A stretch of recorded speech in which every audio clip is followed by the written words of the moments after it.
que en estos desarrollos que les presentaba Carlos, anticipaban un poco lo que vendrá hoy y mañana.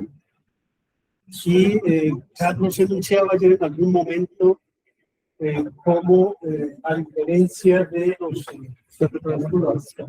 momentos iniciales del psicoanálisis, se consideraba imprescindible unas ciertas disciplinas para la formación del analista. Hoy hablaba de la antropología, la historia de las religiones y otras más como necesarias en la formación del analista. Con el psicoanalista francés Jacques Lacan aparece una cosa un poco distinta, más contemporánea. Una de esas, de cierta manera, ya la notamos en el trabajo que puso Carlos al mostrar un lugar importante, por ejemplo, de la filosofía, que permitía situar la cuestión del sujeto. Pero también ayer nos señaló cómo las matemáticas, en su modo en el que Lacan hace uso de ellas, son hoy en buena medida casi que imprescindibles en el quehacer analítico. También ayer nos mostró con unas pequeñas alusiones en lugar, por ejemplo, de cercanía con elementos de la física cuántica.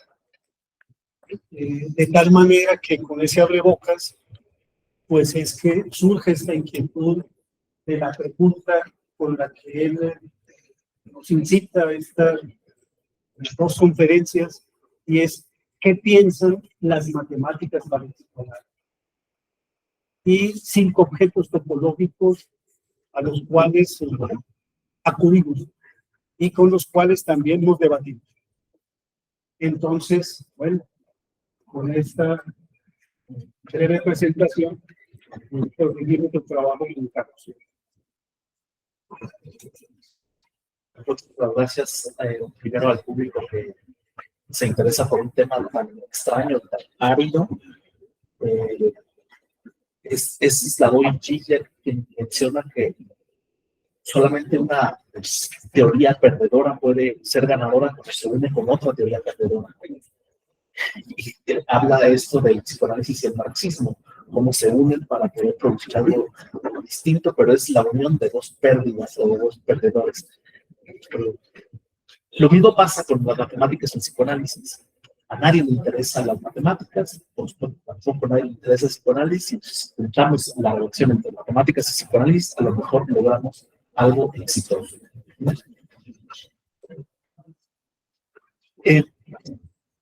La relación entre psicoanálisis y matemáticas, en un primer lugar, porque podemos pensar en el creador o quien descubre el psicoanálisis, que es, por ejemplo, Sigmund Freud. Probablemente hay muy pocas alusiones explícitas. Hay alusiones, pero cuestiones explícitas a las matemáticas en Freud, solamente hay una explícita, y es una especie de historia cómica. Y es en las confesiones de Jean-Jacques Rousseau, él plantea cómo su madre le sugirió que para poder olvidarse un poco de las obsesiones sexuales, tenía que pensar en las matemáticas. Entonces le proponía, la madre de Jean-Jacques Rousseau era que pensara o que hiciera ejercicios matemáticos para poder quitarse esta obsesión por pensar en la sexualidad. Y aquí que Jean-Jacques Rousseau empezaba a hacer ejercicios matemáticos y eran ejercicios de este tipo. ¿Cuál es la fuerza que tiene un cuerpo cuando choca con otro? ¿O cuál es el volumen que desaloja un cono cuando se introduce en un cilindro? Con lo cual, como ustedes verán, no es posible separarse de las alusiones sexuales, incluso cuando uno piensa en las matemáticas. Pero esta es una cuestión explícita, solamente hay una o dos. Las tengo registradas, pero no las tengo aquí a la mano. Pero al mismo tiempo eso no significa que el propio Sigmund Freud no pensara matemáticamente. Esto es muy importante. Es decir, si ustedes piensan un poco, la idea de sublimación proviene de la química o de la física, que es pasar de un estado sólido a un estado gaseoso sin pasar por el líquido. Esa es la idea de sublimación. O, por ejemplo, cuando habla de catexia o contracatexia, está pensando como un físico. O incluso cuando Freud está pensando lo que ahora llamamos formaciones del inconsciente, por ejemplo, ¿cuáles son las 4 formaciones del inconsciente? El síntoma, el sueño, el chiste y las parapraxias, o lo que llamamos, una de las parapraxias es los actos fallidos. Hay muchas parapraxias, olvidos, lapsus linguae, torpezas, un montón de cosas. Todas estas, primero lo que quiero que se den cuenta es que el método de Freud es muy interesante porque es sintomático en el sentido de ¿a quién le va a interesar los sueños? ¿No? En pleno ascenso de la constitución de las ciencias modernas, y si la psicología quería ser una ciencia moderna, ¿a quién le va a interesar? Primero, los síntomas como algo constitutivo de la subjetividad y no como un accesorio. Todos los sueños, pero si los sueños son chamanismo, ¿no? Tercero, los chistes. Por amor de Dios, ¿quién se va a interesar en los chistes? O en las parapraxias, ¿no? En los olvidos, en todo esto. Pues, aquí que Freud encuentra que las reglas con las cuales trabaja el sueño y por lo tanto el síntoma, que es lo primero que descubre en 1897, descubre el síntoma psicoanalítico, no es el síntoma médico. En 1899, las reglas de cómo opera el inconsciente, que son la condensación y el desplazamiento, por cierto, palabras que vienen de la química y de la física. Condensación y desplazamiento, pues después Jacques Lacan, a partir de Roman Jakobson, plantea como metáfora de metonimia, que tiene que ver con permutaciones y combinatorias, que son elementos estadístico-matemáticos, por ejemplo. Estas reglas también operan para las parapraxias. Las parapraxias, los olvidos, las torpezas, los lapsus linguae funcionan también casi como si fuera un lenguaje. Para Lacan era muy claro, es como el lenguaje jacobsoniano, como las reglas del lenguaje, pero Freud antes de eso pensó que era el lenguaje exactamente como funcionaba la química. Y la química habla de radicales. Y si ustedes ven cómo funciona la química, los elementos químicos cuando se producen, cuando producen elementos compuestos, cuestiones más complejas, empiezan a utilizar reglas que son casi lingüísticas. Es algo que es súper interesante. En retrospectiva podemos ver que ciertas cuestiones epistemológicas. ¿Qué es una cuestión epistemológica? ¿Cómo sabemos lo que sabemos? Es decir, ¿cuáles son los principios con los cuales entendemos lo que entendemos o sabemos lo que sabemos? Es por medio del lenguaje. La química y la física pensaba más en términos matemáticos y la química pensaba en términos lingüísticos, sintácticos, digámoslo claramente. La química, su base científica se fundó en la lingüística, en una sintaxis. Es muy interesante. Entonces, si nosotros fundamos las reglas es decir, no podemos saber de lo inconsciente, sino de manera indirecta, por medio de sus formaciones. ¿Queda claro? Y las reglas del inconsciente, de las formaciones del inconsciente, por las cuales podemos saber sobre el inconsciente, son sintácticas, es decir, lingüísticas. Entonces, tenemos un principio epistemológico con el cual podemos ciertas regiones del psicoanálisis formalizarlas y, por lo tanto, plantearlas como cuestiones científicas. ¿Se entiende? El día de ayer me preguntaban que si el psicoanálisis es científico. Tiene regiones científicas, tiene regiones que son difícilmente formalizables. Pero lo mismo pasa con la biología. No toda la biología, o no toda la medicina, o no toda la geología, o no toda la física puede ser matematizable. Una región específica y otras regiones que no. Vamos a ir en unos momentos a discutir esta, pero tenemos que introducirnos en un problema de filosofía de la ciencia, es decir, ¿cuál sería la jerarquía de la ciencia? La mayoría de quienes estamos aquí, la mayoría de las que estamos aquí, pensamos que existen las ciencias humanas y las ciencias naturales, o las ciencias duras y las ciencias humanas. Pero todo esto viene de una tradición alemana, por ejemplo.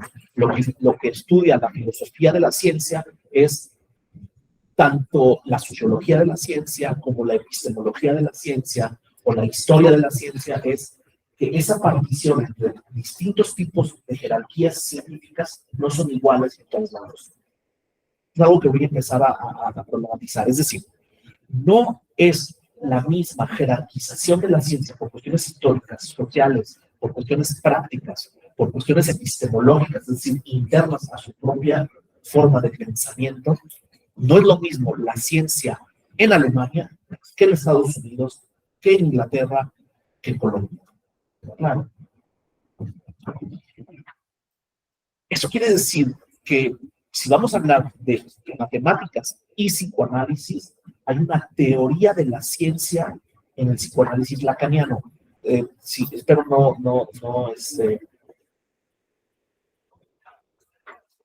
espero no decepcionarlos, pero se trata de un seminario de 4 horas donde la postura es psicoanálisis lacaniano y matemáticas.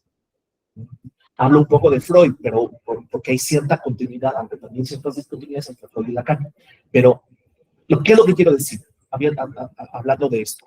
Lo que quiero decir es que Lacan, Jacques Lacan, proviene de una forma de entender la ciencia que es continental, específicamente francesa, que no va a compartir la filosofía de la ciencia anglosajona o alemana. Hay toda una discusión entre filosofías sobre la filosofía continental y la filosofía analítica, ¿no? Filosofía continental, filosofía analítica, y decía básicamente la filosofía francesa-alemana contra la filosofía de Estados Unidos e Inglaterra, ¿no? Sería como eso. Claro, ¿dónde queda África? ¿Dónde queda Asia? Ya nos metemos todo un problema con las epistemologías de Exum, etc. Pero Lacan se asume desde la epistemología francesa, que no es lo mismo que la filosofía de la ciencia, que ya eso ya sociológicamente es todo un tema. Es decir, ¿ustedes creen que la epistemología o la filosofía de la ciencia no está enclavada en ciertas prácticas y discursos universitarios? Pues puede ser. ¿Cuál era el tema en Francia, en la Francia de posguerra? ¿Quiénes fueron los maestros de Jacques Lacan? ¿Por qué Lacan se interesó por las matemáticas? No, es decir, si hacemos un poco de historización, Jacques Lacan no era sencillo que despreciara las matemáticas. Vamos a ponerlo al revés. No es porque es raro que Lacan se interesara por las matemáticas, sino porque sería raro que él no tomara las matemáticas. Y lo podemos ver en ciertas formalizaciones matematizantes que hace Michel Foucault, el propio Gilles Deleuze, que usaban matemáticas mucho más cercanas a la biología, por ejemplo. Bien. Perdón que ya me disparé a otro lado, regreso al punto. Es decir, la charla o el seminario que daré de 4 horas será sobre psicoanálisis lacaniano y matemáticas. ¿Qué es pensable para esto? Cuando yo digo ¿qué puede pensar el psicoanálisis con las matemáticas? Es una pregunta que también tiene una tradición filosófica, que es un filósofo que nombré varias veces ayer, entonces sí, voy a retomar ciertas cuestiones del día de ayer, que es Martin Heidegger. Martin Heidegger, ¿sí? 1927, en Ser y el Tiempo, pero específicamente en Caminos del Bosque o ¿Qué es pensar? Que son unas conferencias que él da. Él plantea que todo el problema que tenemos actualmente en nuestra época, siglo XX, recuerden que él es una especie como de Hay toda una mística alrededor de la cabaña que él tenía en el bosque, en la selva negra de Alemania, ¿no? Cerca de Freiburg, ¿no? Y lo que él plantea es que toda la filosofía se desvió en un momento, ¿no? Y se desvió produciendo algo que él llama técnicamente el olvido de la pregunta que interroga por el ser. El olvido de la pregunta que interroga por el ser es, cada vez que nos preguntamos por el ser, respondemos con un ente, con una cosa, con una esencia, cosificamos, ontologizamos, ¿sí? Y lo que él dice es que ese es el gran problema el problema fundacional de la propia filosofía. Es decir, cada vez que la antigüedad, la filosofía antigua se preguntaba por el ser, respondía por medio de un ente. Por ejemplo, el fuego, la tierra, el agua, o incluso el principio el triángulo ¿cómo se llama este triángulo? De los catetos. Ay, el triángulo, perdónenme, es un terrible fenómeno que se pasa. Pero incluso Pitágoras, cuando pensará que el universo o el mundo es un número, lo pensará como una esencia. Esto es muy extraño. Es decir, si pensamos que Pitágoras pensaba en términos de que el mundo era, no el mundo, no el universo es una categoría moderna, que pensaba en las matemáticas eran esencias. Por eso la geometría era tan importante en la antigüedad. La geometría es muy fácil de ontologizar o de cosificar. Entonces era la tierra, el agua, es decir, respondía en términos más simples, haciendo una reducción. Cada vez que la filosofía antigua se preguntaba por el ser, respondía con la physis, como ontología, como esencia.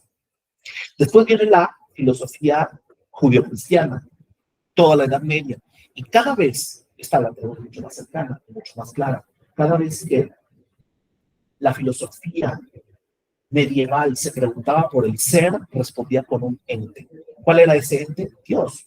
Pero Dios como cosa, como motor último. Por eso la apropiación aristotélica de Tomás de Aquino. Entonces, toda la filosofía medieval explicó al mundo la ética, la metafísica, la ontología, la epistemología, la axiología, todas las disciplinas de la filosofía se las respondía ontologizando al ser en Dios. Dios como un fundamento ontológico último, como cosa, nuevamente. Y después viene la modernidad, que ese es el tema que trabajamos el día de ayer. La modernidad filosófica nace, ¿sí? Pongamos, podemos discutirlo, pero puede ser Francis Bacon, puede ser Hume, puede ser el empirismo, puede ser, pero podríamos acordar que desde el punto de vista lacaniano, la modernidad comienza con René Descartes, o Renato de las Cartas, o Descartes. Y en ese momento, dice Heidegger, nuevamente la modernidad incurre en un doble movimiento, primero cartesiano y luego hegeliano. El día de ayer no hablé mucho de la cuestión hegeliana, que además es muy importante porque Hegel partirá, es muy loco eso, Hegel partirá de la idea de que las cosas ontológicamente no coinciden con sí mismas. Es una lectura mucho más actual, mucho más de la escuela eslovena, por supuesto lacaniana, pero es muy loco que la filosofía pueda empezar a comenzar por una decisión de la propia ontología. Es un principio hegeliano súper interesante. Pero bueno, regresemos.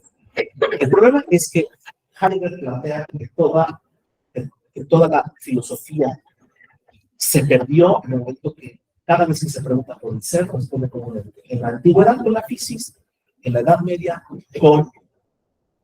con Dios, y en la modernidad con el logos.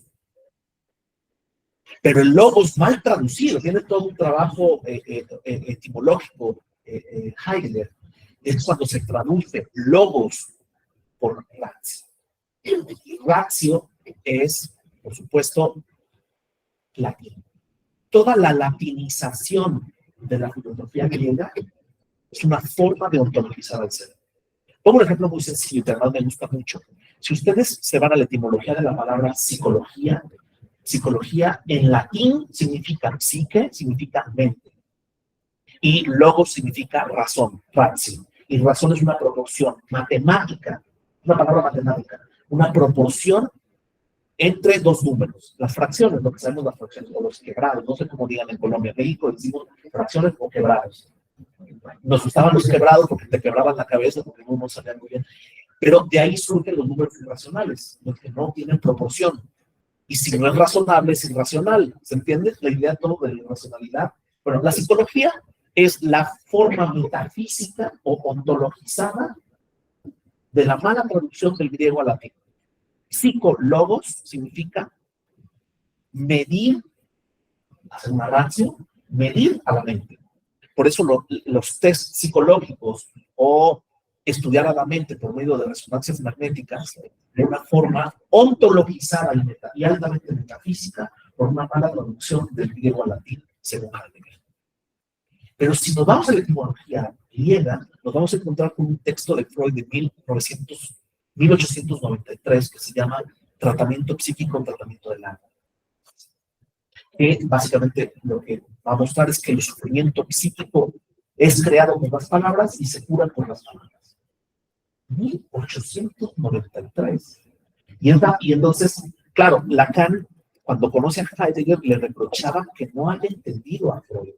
Porque en Freud hay la buena traducción de psicología al griego, que es psique significa alma y logos que significa palabra. O sea, es palabra que proviene del alma. Lo que les quiero decir es que todo el problema de convertir a la ciencia en una técnica, como dije ayer, en términos de Zusammenhalt, de disponibilidad a la mano para poder calcularlo y apropiarse de él como una mano a las cosas, es la gran metafísica o el olvido de la pregunta que interroga por el ser en la modernidad. Si de Descartes a el siglo XX, pasando por Hegel, por supuesto, por todo el idealismo alemán, etcétera, etcétera, era perderse metafísicamente respondiendo que la pregunta por el ser se responde por medio de un ente que es el logos. El logos como ratio, como cálculo. ¿Se entiende el punto? Entonces, cuando le preguntan a Heidegger, ¿y dónde ocurrió eso? Bueno, ocurrió en el momento en que se fundó la filosofía. ¿Y cuándo se fundó la filosofía? Bueno, se fundó con un triple movimiento. Sócrates, Platón, Aristóteles. En ese momento se descarriló la filosofía y ontologizó al ser. Entonces, la pregunta de Heidegger es, ¿cómo podemos hablar hoy, en 1927, sobre el ser sin ontologizarlo? ¿Y cuál fue la respuesta de Heidegger? Tenemos que ir a Nietzsche. Porque Nietzsche, recuerden que Nietzsche antes de Heidegger era visto como un loco que escribía literatura. Aforística, por cierto. No había nada pensable en él. No había una cierta idea filosófica. Es decir, es más o menos la posición que tenía Lucrecio en la antigüedad, ¿no? Ayer hablé de cómo la literatura es como el gemelo maldito de la filosofía, ¿no? Lo mismo ocurre con Nietzsche, que era visto como alguien de la literatura. Bueno, ¿qué había en Nietzsche? Nietzsche lo que hizo fue tratar de pensar, lo voy a decir en términos de Alain Badiou, un filósofo de nuestra época. La filosofía le delegó los poderes a la poesía. La poesía, la literatura, el arte, es un tema central. Ahorita yo voy planteando mi problemática.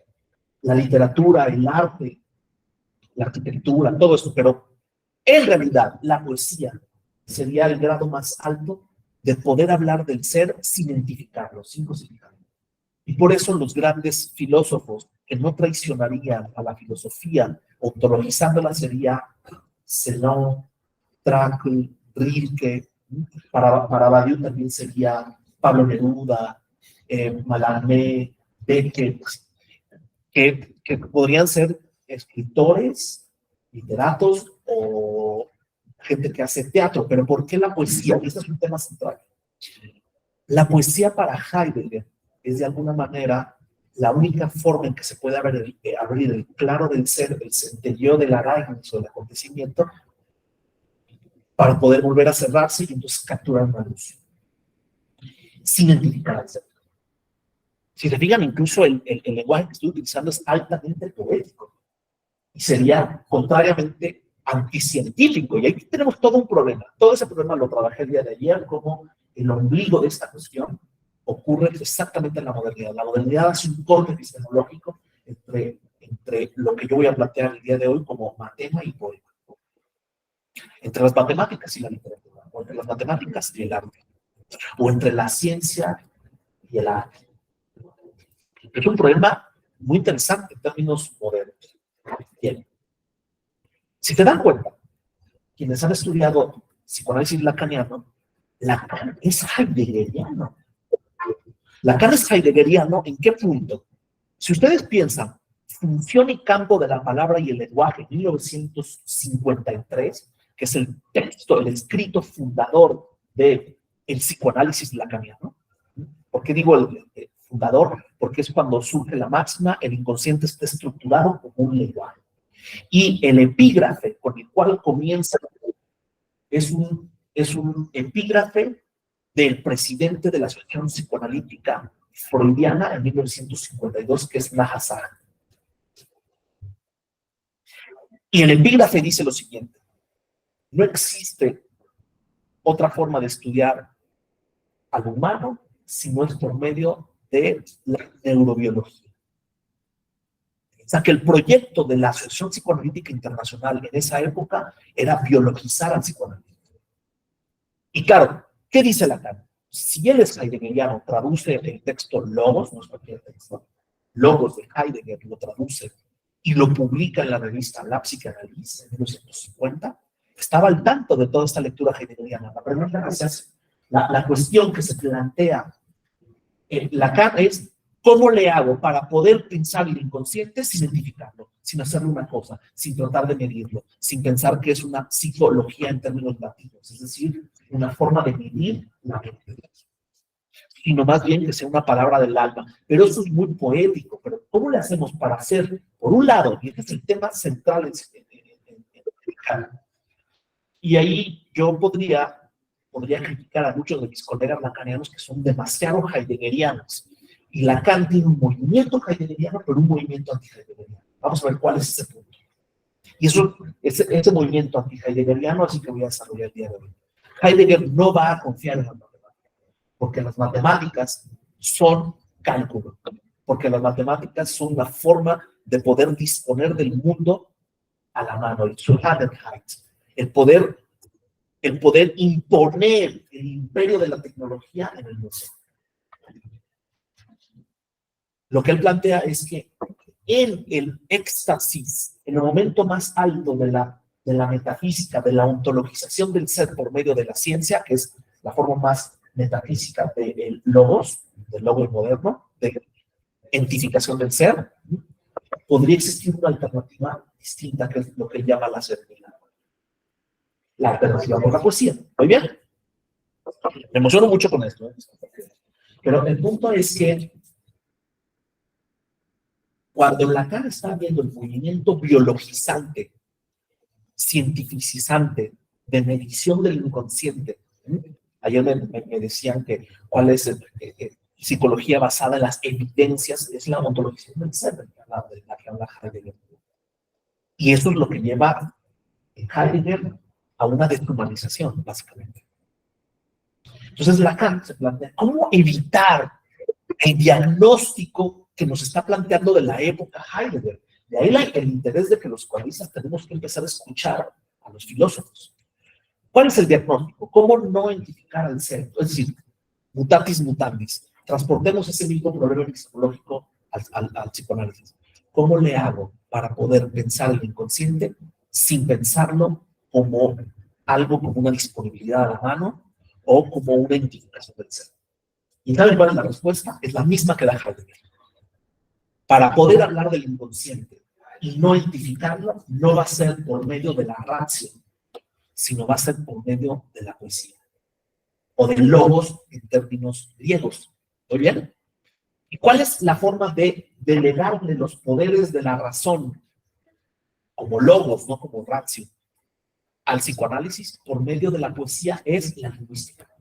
Y por eso se llama función y campo de la palabra y el lenguaje. Y es donde funda el inconsciente como un lenguaje. No el inconsciente como algo que es medible, sino algo que funciona como la poesía. Es decir, como un lenguaje. Aquí hay algo más interesante, porque algo que no le interesó a Heidegger era un hiato, una decisión importantísima que tiene que ver con la clínica. Porque, esto es una pregunta bien interesante. ¿Por qué los psicoanalistas no recibimos WhatsApp y analizamos por WhatsApp? O por correo electrónico, por un email. Le mando un correo a mi analista y que haga un análisis del discurso y luego me regresa la respuesta. Por un problema epistemológico central que nunca pensó claramente Heidegger, que es el problema entre habla y discurso, o entre palabra y lenguaje. Es decir, todas las lenguas tienen una escisión importantísima entre el lenguaje escrito y el lenguaje oral. Entonces, cuando uno escribe es muy difícil que se equivoque, pero cuando uno habla tiene un montón de equivocaciones y ahí es donde aparece el inconsciente. Entonces por eso se llama función y campo de la palabra y el lenguaje. Es decir, el dispositivo psicoanalítico, que es tan importante, como decía yo ayer, como un acelerador de partículas, ¿no? O como una cámara de resonancia para hacer imágenes de resonancia magnética, o aceleradores de partículas, o colisionadores de hadrones, todo esto, el dispositivo psicoanalítico tiene que ser pensado epistemológicamente y científicamente en estos términos. No científico en términos de la medición, sino en cómo se juega la palabra escrita y la palabra oral cuando un analizante llega al consultorio. Ese es el tipo de cosas que tenemos que pensar los psicoanalistas. Pues bien, se dan cuenta, el diagnóstico que hace Lacan en el 53 contra la IPA es heideggeriano. Y la respuesta que da también es heideggeriana. Pero hay algo que se nos olvida a los lacanianos, muchas veces, que es esta otra vertiente anti-heideggeriana. Es decir, aquí hago una pequeña crítica a algunos de mis colegas lacanianos, que asumen sin saber muy bien, y eso es, ¿por qué un psicoanalista lacaniano tendría que tener una formación importante en filosofía o en epistemología o en ciencia o en literatura para poder ubicar cuáles son los desvíos en los cuales uno se puede perder en su propia clínica psicoanalítica? Pongo el caso más claro. Es decir, lo que hace Lacan es decir que para fundar epistemológicamente y de manera rigurosa el psicoanálisis tiene que hacerlo en la poesía, pero específicamente en el lenguaje, para no identificar al ser. ¿Queda claro? Y por eso muchos psicoanalistas agarramos a James Joyce, o agarramos a Beckett, o agarramos a algún pintor, y empezamos a hacer toda una hermenéutica, toda una lectura de eso para poder encontrar el claro del ser, ¿no? El centelleo de la Aragnis, ¿no? Y entonces poder encontrar la verdad que se centellea en el discurso psicoanalítico. Y entonces eso en contra de la o en contra de la ciencia. Entonces ahí empieza una vertiente desviada, descarrilada, que no toma en cuenta una cosa en Lacan.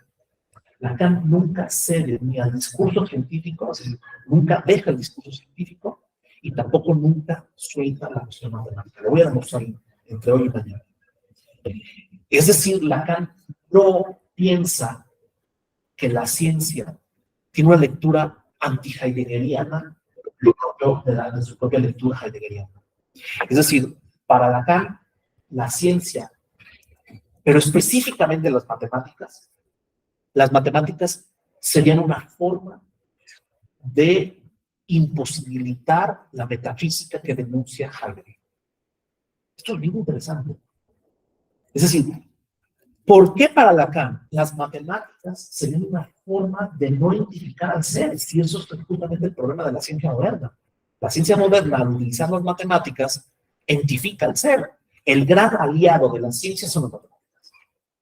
¿Por qué para Lacan las matemáticas funcionarían de manera distinta que para la ciencia? Por una razón muy simple, pero no tan obvia. Lacan tuvo maestros rusos que fueron inventores muy importantes de una nueva epistemología. Que eso es lo que quiero decir. Es decir, Lacan se vacunó contra esta vertiente anticientífica o antimatemática de Heidegger porque tuvo varios profesores franco-rusos. Voy a poner algunos nombres. Meyerson, que trataba de pensar hegelianamente el conocimiento. O Brunswick, un matemático ruso que fue a París. O por ejemplo, Jean Hippolyte, o Alexandre Koyré, o que es de lo que hablé ayer, o el propio Kojev. Todos ellos vienen de Rusia o de Europa del Este y se refugian en París. ¿Quiénes fueron sus primeros alumnos? Jean Cavalier o Georges Canguilhem, y mucho más cercanos, Michel Foucault o el propio Bachelard, o Thomas Kuhn, mucho más conocido. ¿Qué es lo que tienen en común todos estos filósofos de la ciencia o más bien epistemólogos? El problema de la filosofía de la ciencia en el mundo anglosajón, la filosofía analítica, es qué es científico y qué no es científico. O cómo podemos utilizar la lógica para poder disipar muchísimos problemas de la filosofía. El ejemplo más claro es Bertrand Russell y Ludwig Wittgenstein, que lo que plantean ellos es que la filosofía en realidad no tiene problemas. Sus problemas no se resuelven porque son problemas de lenguaje. Si nosotros aclaramos lógicamente el lenguaje, todos esos problemas se disolverán, ni siquiera se resolverán, porque son falsos, son problemas de lenguaje. Entonces, toda la filosofía analítica se plantea la relación entre lenguaje y representación del mundo, o qué es científico y qué no es científico en términos positivistas. Mientras que la filosofía francesa, en una vertiente mucho más continental, su pregunta es, ¿cómo puede el budismo hacer algo pensable de manera distinta que el Islam o que el catolicismo? Son muy locas sus preguntas, ¿no? O ¿por qué la unidad más básica de la biología es la célula y no el órgano? ¿No? Son preguntas altamente epistemológicas. O ¿qué puede producir qué puede producir la poesía como un efecto epistemológico impensable? ¿Se dan cuenta? Entonces que ahora se empieza a revelar más claramente el título. ¿Qué hace pensable la matemática? O sea, la pregunta de la filosofía francesa o de la epistemología francesa no es qué es científico y qué no es científico, o cómo se puede representar el mundo por medio del lenguaje para no incurrir en equívocos, sino la pregunta es qué podemos pensar por medio del arte, por medio de la religión, por medio de la ciencia, y que pueden compartir como principios de conocimiento la poesía y las matemáticas. En esa misma tradición, Lacan abreva. Entonces, más bien lo raro es que Lacan no se interesaba por las matemáticas. Pero hay una razón histórica todavía más interesante. Si uno revisa los registros del Ministerio de Educación de Francia en la época de Lacan, donde Lacan era un chamaco, de un niño, decimos chamaco en México, no se dan cuenta que el Ministerio de Educación estaba altamente preocupado por dar clases de epistemología y de ciencia. Entonces Lacan tenía una cultura amplísima sobre epistemología y sobre ciencia porque el gobierno francés se preocupó por eso. Si Lacan no hubiera nacido en esa cultura, es muy difícil que se hubiera interesado por una vertiente no hegeliana como alternativa a un problema hegeliano. ¿Se entendido el punto? Sí, por favor. Es que no queda perfectamente clara, sé que es una pregunta difícil, pero ¿cuál sería entonces, o qué propiedades tiene logos, la palabra, que no tiene ratio? O sea, dentro de lo que estoy medio entendiendo, esa diferencia. La proporción y la calculabilidad. La proporción y la calculabilidad. Proporción y calculabilidad. Hay logos que no es calculable. No es ni es calculable ni es Es proporcional. O sea, Los números irracionales. pensaban como para mí mismo, no sé, logos, por ejemplo, admite contradicción. El ratio tal vez no. Pero sí, por supuesto que sí, pero esa tu pregunta es lógica, no matemática. La lógica siempre va a pensar en un tercero excluido, pero las matemáticas permiten números que no son racionales, los irracionales. ¿Sí? O los números negativos, o los números imaginarios, o el transfinito. Te estoy mostrando 5 ejemplos de cosas que no son racionales, que no son proporcionales ni calculables. Ah, ok, o sea, entendiendo ratio no como racionalidad lógica de A, B, C, D. Lo que quiero que te des cuenta es que cuando nosotros decimos racional e irracional, que es uno de los pilares de la psicología, yo trabajo en el departamento de comunicación de la Universidad Iberoamericana y siempre hay esta cuestión de lo afectivo y lo racional. Lo afectivo y lo racional, y les digo, esa es una división que proviene desde el mundo latino, ¿no? Todo lo que no es racional, proporcional y calculable es irracional y por lo tanto emocional. O por lo tanto, y, es todo, y entonces los números irracionales no son racionales, pero funcionan. Sí, o sea, pero racional, es decir, racional como medición y no como dentro de la lógica. Pues. No es una analogía lo que estoy diciendo. Estoy diciendo que cuando hoy, en el siglo XXI, en Colombia, yo digo irracional o racional, aunque no me dé cuenta, tengo toda una tradición latina. Esto lo trabaja Foucault, lo trabaja Giorgio Agamben. ¿Ok? Que cuando yo le pregunto a alguien en esta época, racional tiene que ver con los quebrados, con las fracciones, voy a decir, no, claro que no, pero sí. ¿Oye? O sea, pero mi pregunta es, ¿qué propiedad tiene logos que no tiene la razón, no tiene la ficción? Que no es lo mismo hablar y escribir, a pesar de todas las contradicciones que eso tenga, o todos los problemas no racionales, que tratar de todo meterlo en la camiseta de fuerza de la proporcionalidad. Sí, pues simplemente porque de una u otra forma, pues con la modernidad matemática, extendiendo la razón, se llega a problemas de que la razón no se autosustenta. O sea, simplemente... ¿Te puedes imaginar el problema clínico cuando un paciente llega al consultorio? Cuando un analizante llega al consultorio, si yo considero que lo que está diciendo es irracional, entonces inmediatamente puedo patologizarlo. O ni siquiera entenderlo, o no escucharlo. El psicoanalista tiene que recibe y escucha el logos, no la ratio. Y si empieza a separar entre racional y irracional, entre emocional y afectivo, ese marco teórico le va a llevar a ciertas decisiones de qué escucha y qué no escucha. Y lo primero que, como decía yo el día de ayer, la primera intervención que hace un analista es escuchar algo que no comúnmente se escucha. Allí está la primera consecuencia clínica de este problema. ¿Soy claro? Bien, entonces, ahora sí, muestro mis cartas. Estoy planteando como el problema fundamental. Y ahora le voy a plantear. ¿Pueden levantar la mano quiénes son de la maestría en psicoanálisis aquí? ¿Quiénes están estudiando psicoanálisis? Ese problema. 2, 3 personas nada más. 4. Bien, es que voy a tratar de plantear esto como que fue una investigación. Voy ahorita a cambiar de velocidad. Ya, voy a tratar de plantear esto como, si se fijan, lo estoy planteando ya como un problema, o sea, como una cuestión que se fue planteando, no como una cosa ya resuelta, ¿vale? Entonces, el problema, ya se dan cuenta, el problema es heideggeriano, es cómo no ontologizar al ser, y la respuesta fue la poesía, el arte, como una forma de poder hablar del ser sin identificarlo.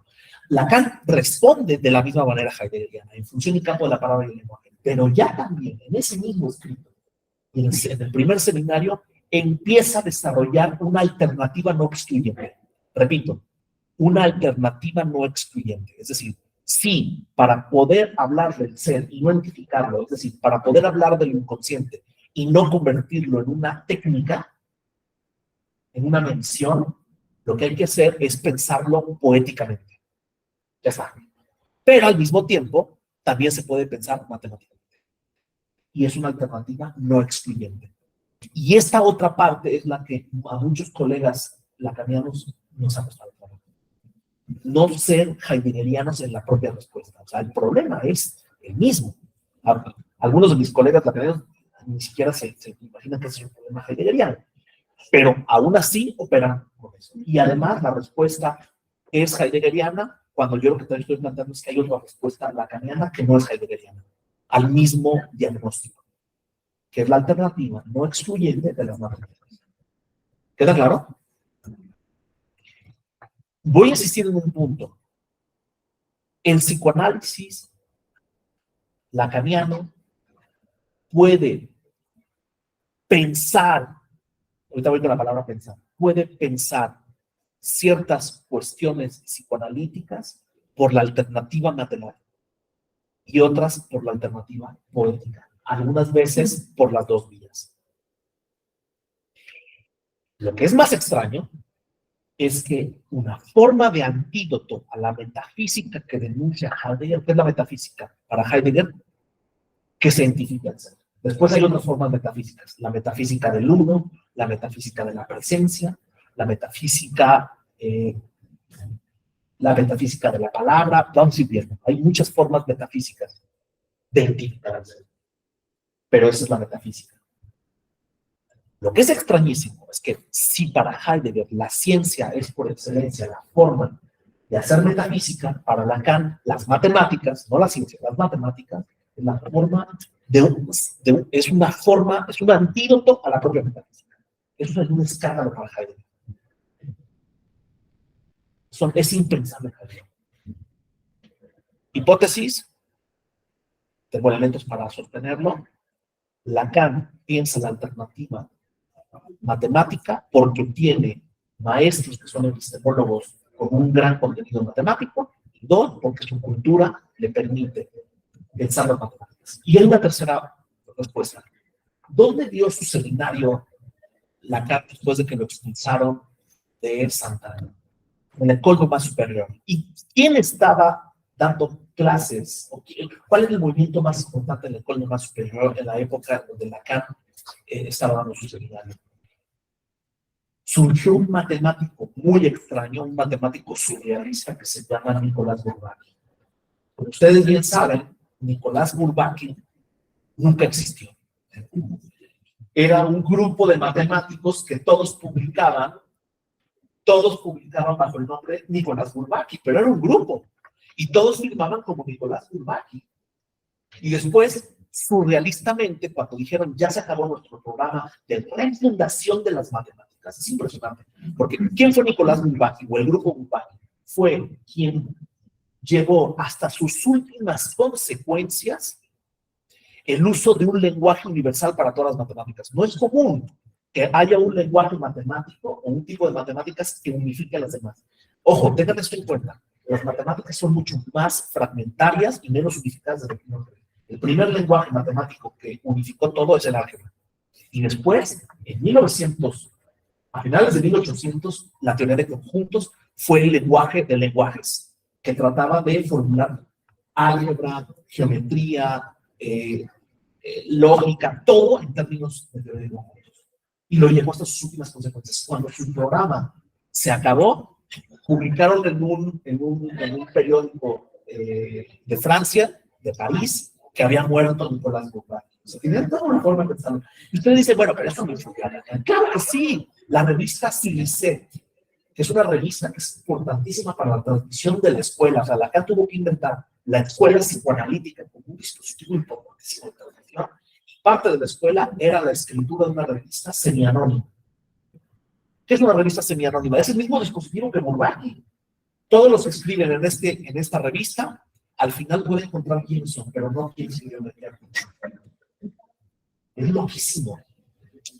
O sea que Lacan estaba más influido, era súper amigo de Weil, que es uno de los fundadores del grupo Bourbaki. O sea que Lacan, hay un momento donde Lacan señala la siguiente frase: y por eso todo el psicoanálisis puede ser reducido a la teoría de conjuntos. Imagínense un heideggeriano, se vuelve loco con eso. Entonces, ¿cómo es entonces que el psicoanálisis piensa con las matemáticas en contra de la metafísica? ¿Por qué le interesa a Lacan tanto el problema de la metafísica? ¿Por qué hace filosofía? No. Es lo más interesante. Si un psicoanalista hace metafísica en el dispositivo clínico, es decir, en la propia escucha con el analizante y con las intervenciones que hace mal el psicoanálisis. Un psicoanalista tiene que ponerse en guardia contra la metafísica. ¿Pero por qué? Vamos a ver. Pero ya tenemos una primera respuesta. Primero, porque las matemáticas desbiologizan. El psicoanálisis no piensa en 3D, piensa topológicamente.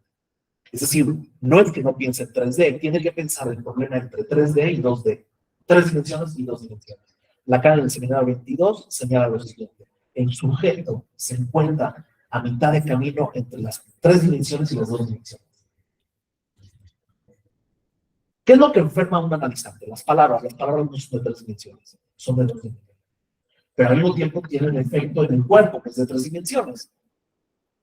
¿Y por qué algo que enferma al cuerpo, que es de 2 dimensiones, se tiene que resolver con pastillas que son de 3 dimensiones, o con alcohol, que es de 3 dimensiones, o teniendo relaciones sexuales, que es de 3 dimensiones? Bueno, no tanto, porque cuando Lacan plantea las funciones, lo interesante de la sexualidad no es que un cono entre en un cilindro, sino que se fronten los bordes de una superficie que se molde. Esto es la pulsión Lacan la plantea en 2 dimensiones. Entonces, en ese sentido, lo que hace Lacan respecto a Freud es bidimensionalizar algo que Freud pensó en 3 dimensiones, o sea, biológicamente. Es súper interesante todo esto. ¿Se dan cuenta cómo empezamos a pensar en términos matemáticos? Hago un primer abordaje. Por ejemplo, el día de ayer, voy a poner un solo ejemplo para abordar algo que no abordé el día de ayer, tristemente. Que es cómo pensó Lacan matemáticamente el problema del cogito cartesiano. Vamos a ver. Lo que decía Lacan es que el cogito ergo sum, en México es muy alburera sacar esa frase, pero no voy a explicar por qué. Cogito ergo sum es pienso, luego existo. ¿Sí? Lo que dice es, la interpretación más común es sí. ¿Se acuerdan? Yo puedo dudar de todo, pero si dudo de todo, de lo que no puedo dudar es de que dudo, y si dudo, pienso, y si pienso, existo. Pero el momento de pienso, luego existo, se piensa como una conexión. En términos lógicos, una cópula. No es cualquier palabra porque también tiene connotaciones sexuales. Una cópula, o sea, sí hay relación sexual, en fin, no voy a hablar mucho de esto.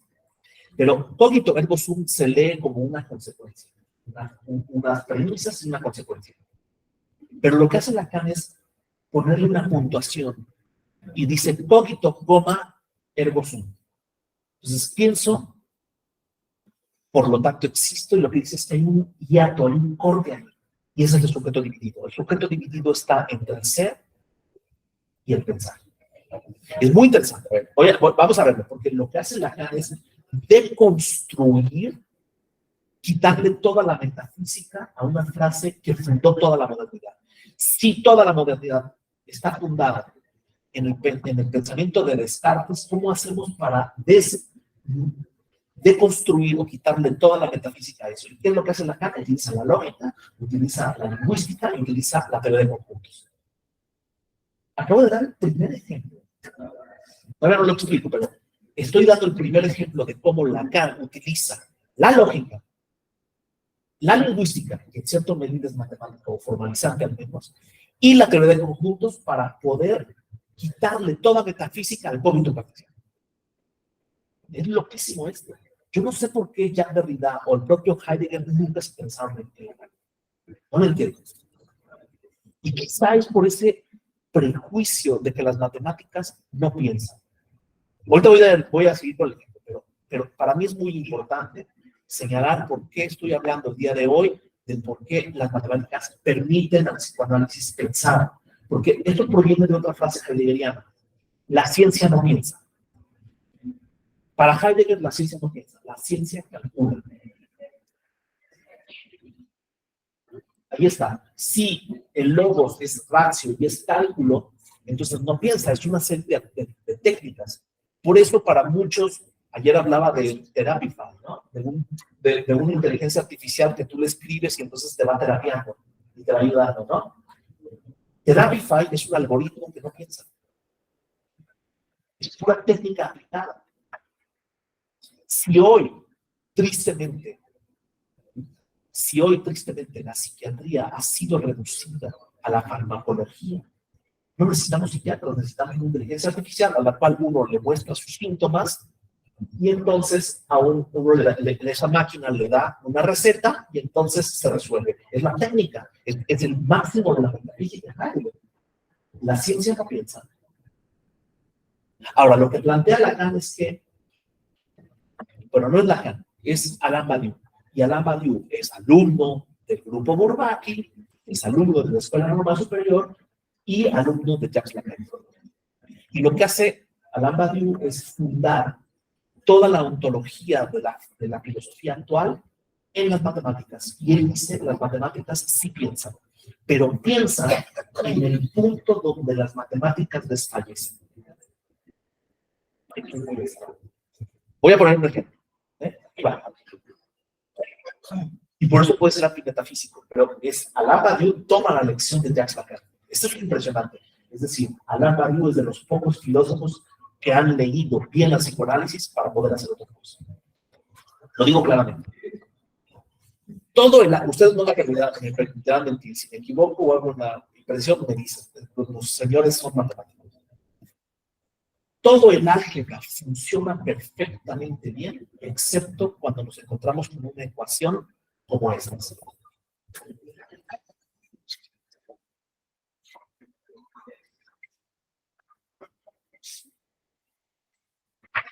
¿Por qué, señor? Porque si despejamos la ecuación, nos queda raíz cuadrada de un número negativo. Y eso no se puede resolver. Y todo el álgebra, ¡pam!, revienta. Lo despejamos.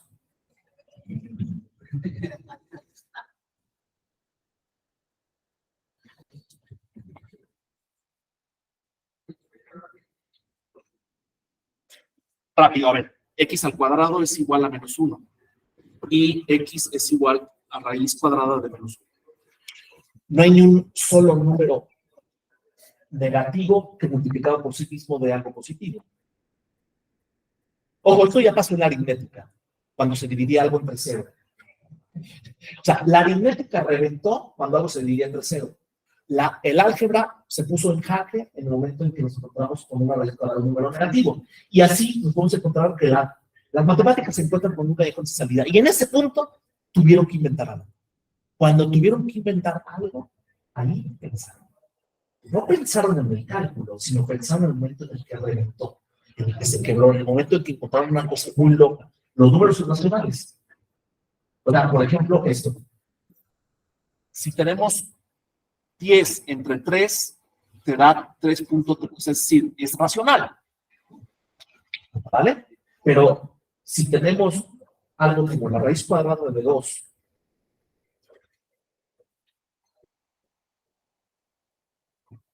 o 1 entre 13, son irracionales. Y revientan a toda la aritmética. Porque los números irracionales y el 0, la división entre 0, son dos lugares donde la aritmética revienta. Y es el lugar donde tenemos que inventar o los números irracionales o los números imaginarios. ¿Qué es un número imaginario? Un número que multiplicado por sí mismo, o sea, por ejemplo, 3 imaginario es más 3 por menos 3. Pero eso no existe, no existe. Y sin embargo, no me dejará mentir. Está hecho con números imaginarios. Los números imaginarios cada uno tiene el fenómeno que no entendía. Eso. Cuando se tiene que inventar el número irracional o el número imaginario, se resuelven un montón de problemas de ingeniería y matemáticos. Y filosóficos. ¿Cuál fue la primera respuesta que dio Leibniz cuando alguien se le ocurrió, creo que es Euler, se le encontró el número imaginario, la forma de plantearlo, dijo, no es posible que nos hayamos encontrado con un ser anfibio que circula entre el ser y el no ser. Es precioso, es poesía. Un ser anfibio que circula entre el ser y el no ser. Es muy loco, ¿se dan cuenta? Es decir, ustedes lo creerán o no, pero la filosofía se ha podido plantear problemas importantísimos porque toma en cuenta las matemáticas. Entonces, el problema entre el infinito numerable y el infinito no numerable, que es Aleph 0 y Aleph 1, si hay continuidad entre ellos, puso en jaque a toda la pelea de completos.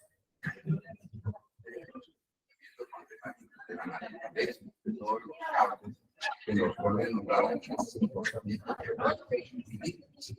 pero cuando las inercias de la señal me da una señal eterna y entonces viene la pregunta, ¿qué es más grande?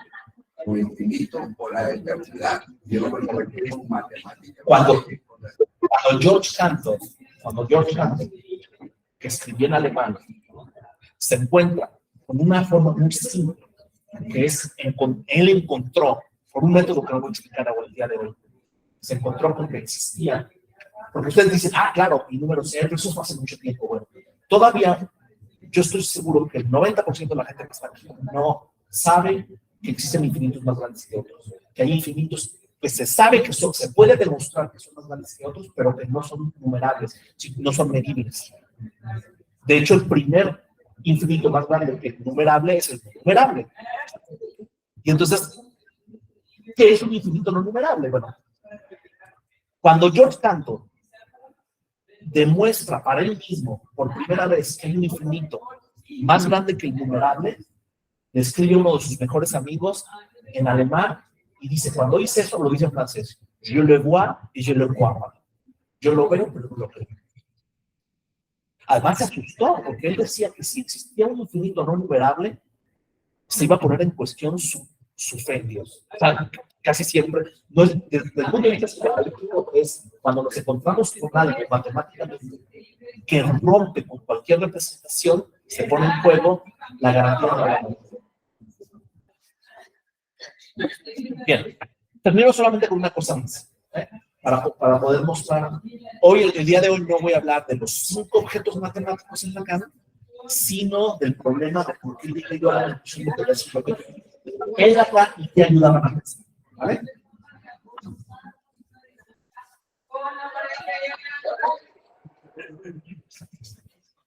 Por ejemplo, cuando Lacan piensa el cogito cartesiano, para seguir, ¿se acuerdan? Estamos con el cogito ergo sum.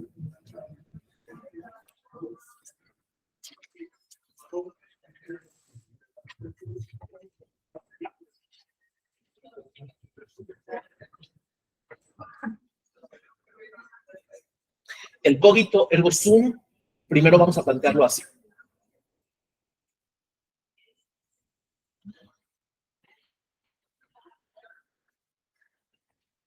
Pienso, luego existo.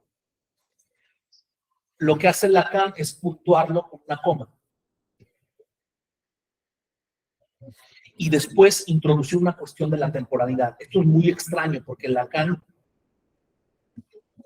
siguiendo una problemática, es que cuando uno introduce el sujeto dividido, se va a introducir un problema de temporalidad. Gran parte de la dirección de la cura o de los problemas psicoanalíticos tienen que pensarse como temporales, que es lo que Freud llama la Nachhaltigkeit, ¿no? O el APQ, o el tiempo retrospectivo. Por eso, la manera en que lo plantea Lacan también es en retrospectiva. Ya va. Lo que plantea Lacan es que contra lo que piensa, es decir, lo impensable en el propio Descartes, cuando plantea su problema, lo que es impensable es una división subjetiva en su forma de pensar. Lo explico claramente. Es decir, si dudo, no puedo dudar de que dudo, entonces pienso, y si pienso, existo. Es decir, la garantía de que existo es el pensamiento. ¿Queda claro? La garantía del ser es el pensamiento. ¿Y qué es lo que dice Lacan? En la página 510 de la obra en la página 510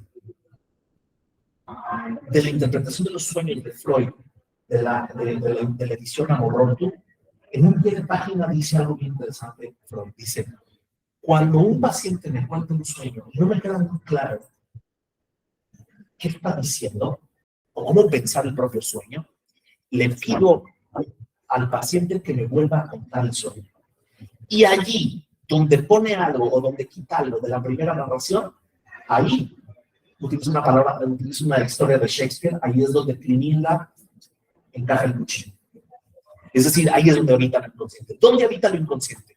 El inconsciente habita en los lugares donde el pensamiento, que es el sueño inconsciente, duda. ¿Cuál es la certeza del psicoanálisis? La certeza del psicoanálisis es la duda. Fíjense cómo estoy invirtiendo la cuestión. El inconsciente no es en el propio pensamiento, sino donde duda el pensamiento. Es decir, en la decisión entre ser y pensar. O sea, en la coma. El inconsciente aparecería en la coma. Es loquísimo esto. Fíjense qué lectura tan interesante. En la coma. Va. Entonces, lo que plantea en teoría de conjuntos Lacan es lo siguiente.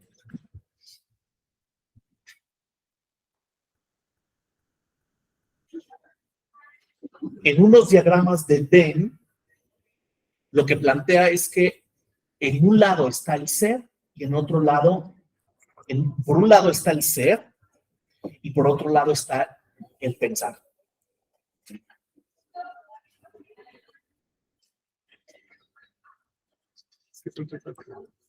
Pienso, luego soy. ¿Sí? Y lo que dice Lacan es que justamente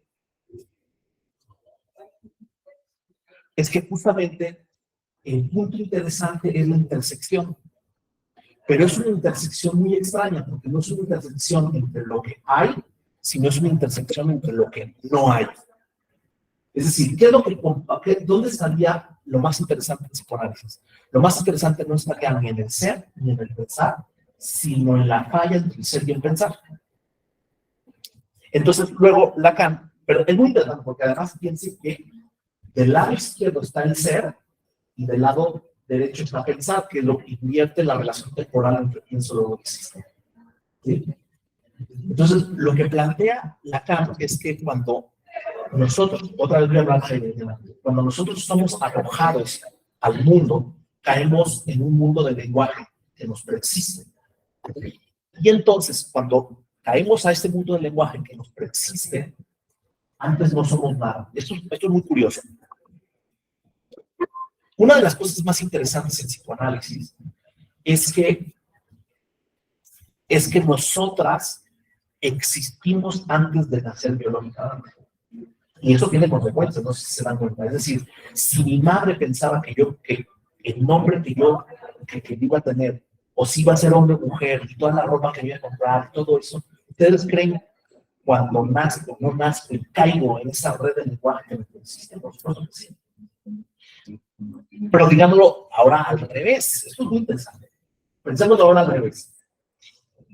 Si yo existo antes de nacer, existo en el lenguaje antes de nacer, y ya solamente un pedazo del cuerpo cae en esa red de palabras que me preexiste, también ocurre lo siguiente. Pienso en un analizante, en un niño que le dice a su psicoanalista: si un coche me atropella, mi mamá me mata. Es curioso, porque ¿a qué apunta? A que los humanos nos interesa muchísimo saber, o sea, a nosotros los humanos nos interesa saber cómo vamos a seguir existiendo en la palabra más allá de nuestro cuerpo. Y eso va teniendo consecuencias.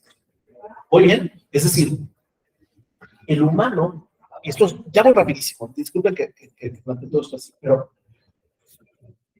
el psicoanálisis epistemológicamente nunca parte de la identidad, sino de la otredad. Entonces, si yo existo en el lenguaje antes de nacer biológicamente, no podría existir unidad, no podría existir individualidad, sino que estoy dividido entre mi cuerpo biológico y entre lo que me nombra.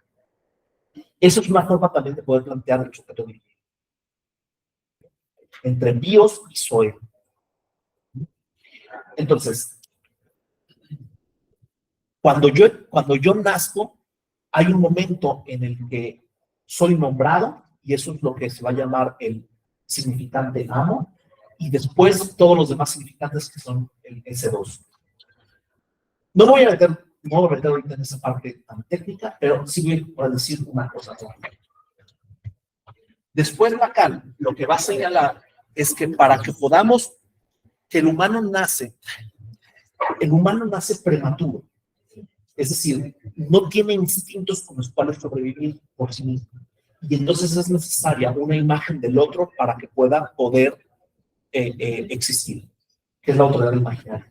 Para poder salir de la autoridad imaginaria, lo que tiene que hacer es introducirse en otra otredad, que es la otredad simbólica, que son una red de palabras que ya expliqué eso.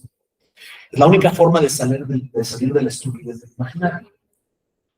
Pero entonces, ¿dónde está la libertad? Y eso es algo que no desarrollé la clase, la conferencia pasada. ¿Dónde está la libertad en el sujeto dividido?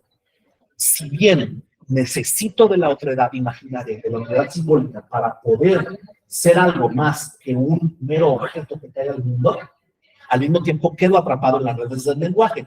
Pero ¿por qué puedo zafarme un poco de la red del lenguaje? Vamos a ver. La red del lenguaje es pensar. Y pensar tiene que ver con todas las palabras, con todo el diccionario que nos existe antes de que vayamos a nacer. Ese diccionario puede ser tan específico como el de mi familia.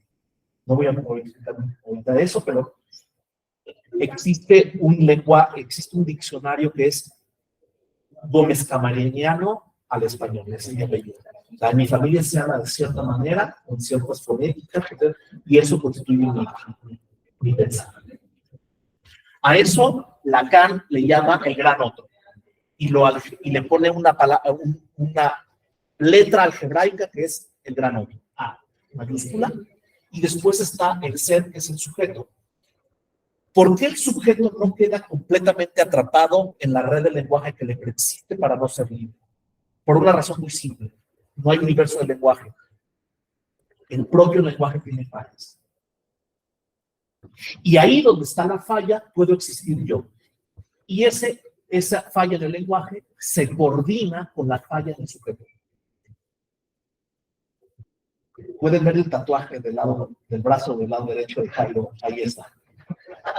Por favor, enséñale, Jairo. ¿Por qué ciertos físicos o ciertos matemáticos se tatúan la fórmula de Einstein o los diagramas de Feynman? Porque son muy impresionantes las formulaciones matemáticas. Por eso Jairo se tatúa ese tipo de cosas, o gran parte de los lacanianos nos tatuamos estas escrituras matemáticas porque parecieran ser como formulaciones súper simples, eternas, ¿no? Es muy bonito eso. Bueno. Y entonces, ¿qué es lo que hay en común entre el sujeto y el otro? Una falla. Es una intersección de una falla. Eso es lo que es precioso. O sea, Lacan trata de aclararse esto por medio de teoría de conjuntos. Es una intersección de dos fallas. Y esa intersección de dos fallas le llama el objeto A.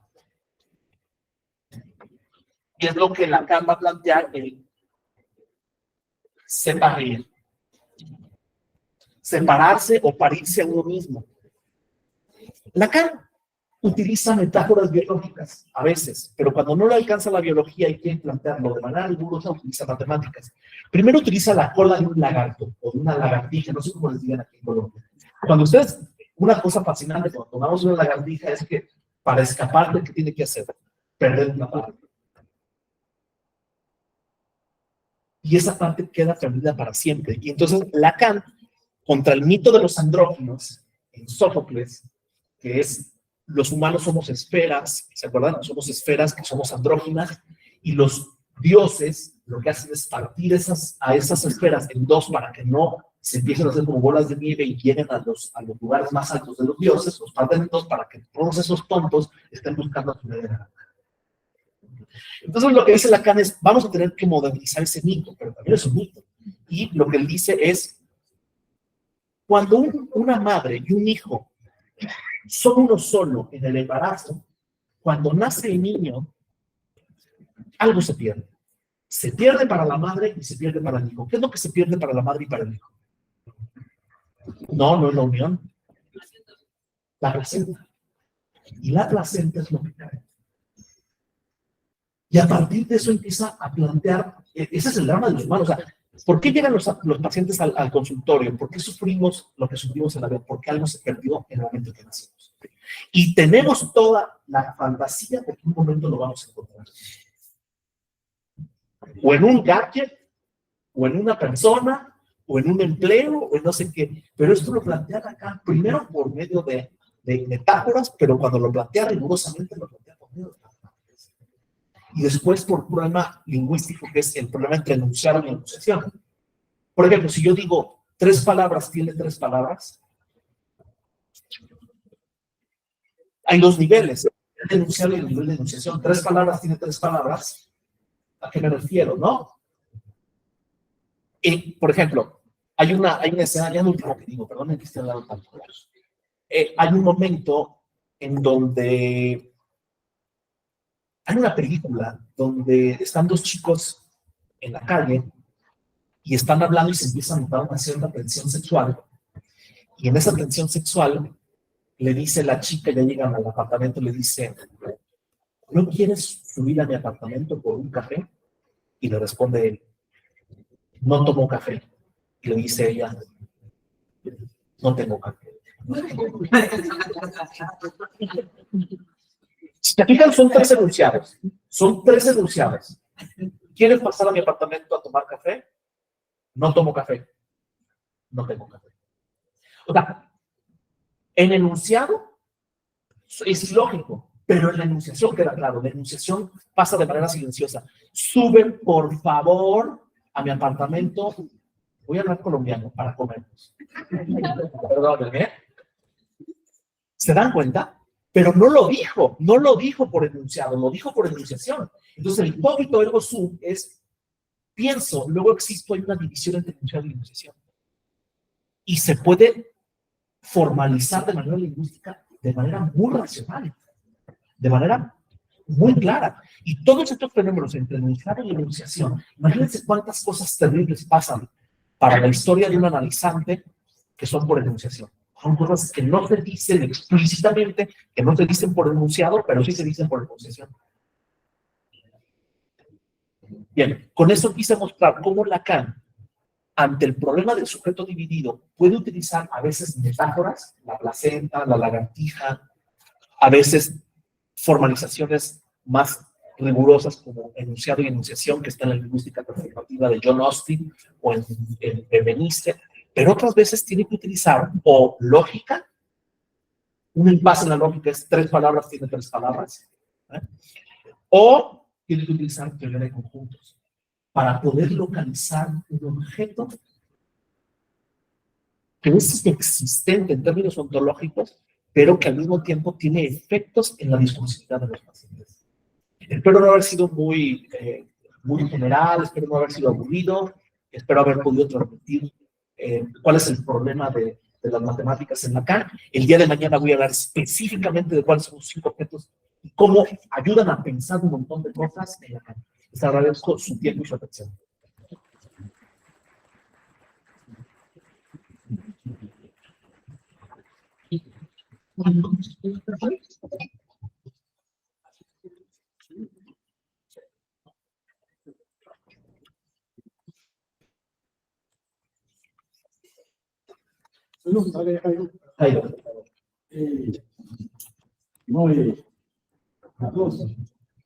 Escucharte siempre es un placer.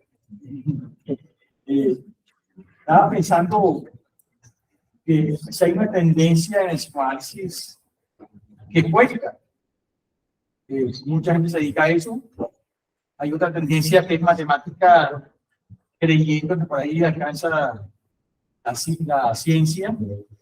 Pero tú creo que has planteado que las dos son necesarias. Siguiendo esa vía de Bourdieu,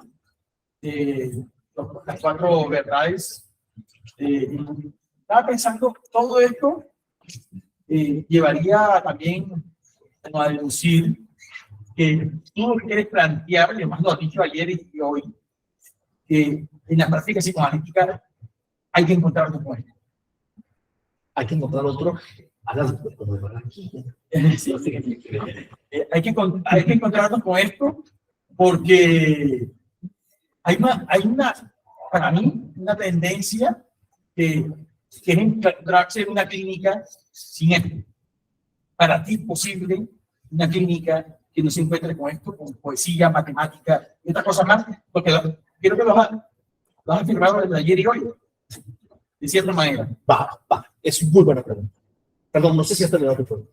No, Va. ¿Es esa? después seguimos hablando. Muy bien. A ver, ahora sí, para los de la maestría y también para quienes no son de la maestría, ¿cómo me lo planteé yo epistemológicamente? Es decir, metodológicamente, ¿cómo le hice para plantearme estas preguntas? ¿Por qué investigué las matemáticas? Primero, porque yo quería ser ingeniero químico. Y me gustaba mucho todo esto y porque era bueno para las matemáticas. Cuando no tenía dinero, daba clases de química, de física y de matemáticas para poder ir a tomar cerveza. Se me facilitaban, pero por una razón o por la otra, no voy a explicar el día de hoy por qué, no me dediqué a eso. También quise ser arquitecto. Pero es lo siguiente, a ver, yo cuando entré a la maestría en psicoanálisis y cultura en la Escuela Libre de Psicología de Puebla, en México, que en realidad el campus estaba en la Ciudad de México, yo quería estudiar psicoanálisis y política, pero me perdía y no entendí muy bien por dónde, y de pronto yo me encontré con un libro muy bonito, que tú debes de conocer, Jairo, que se llama, que es un libro para leer La Carta Robada de Beckerman y de Pablo Amster. Pablo Amster lo deben de conocer, que es uno de los matemáticos. Y es curioso porque tenían una simulación de la carta robada en un algoritmo, en un archivo en internet, y se perdió, porque ese libro es de 2002. Se perdió, y como se perdió, yo me podía titular por medio de un producto didáctico, y lo que quise hacer es un software que simulara todo el problema matemático de la carta robada. ¿Por qué? Porque quería recuperar el objeto que dije, pero quise reencontrar, y porque no quería hacer una tesis, me daba pereza escribir una tesis completa, y lo que quise es un artículo didáctico. Programé la carta robada por un problema, porque yo quería mostrar cuál era la relación entre diacronía y sincronía, etcétera, cómo funcionaba la monedita, más, menos, más, todo esto. Idea para los estudiantes de maestría. Bueno, y entonces tuve que explicar cómo funcionaba eso y escribí una tesis para escribir cómo funcionaba eso. Entonces tuve el artículo didáctico y la tesis.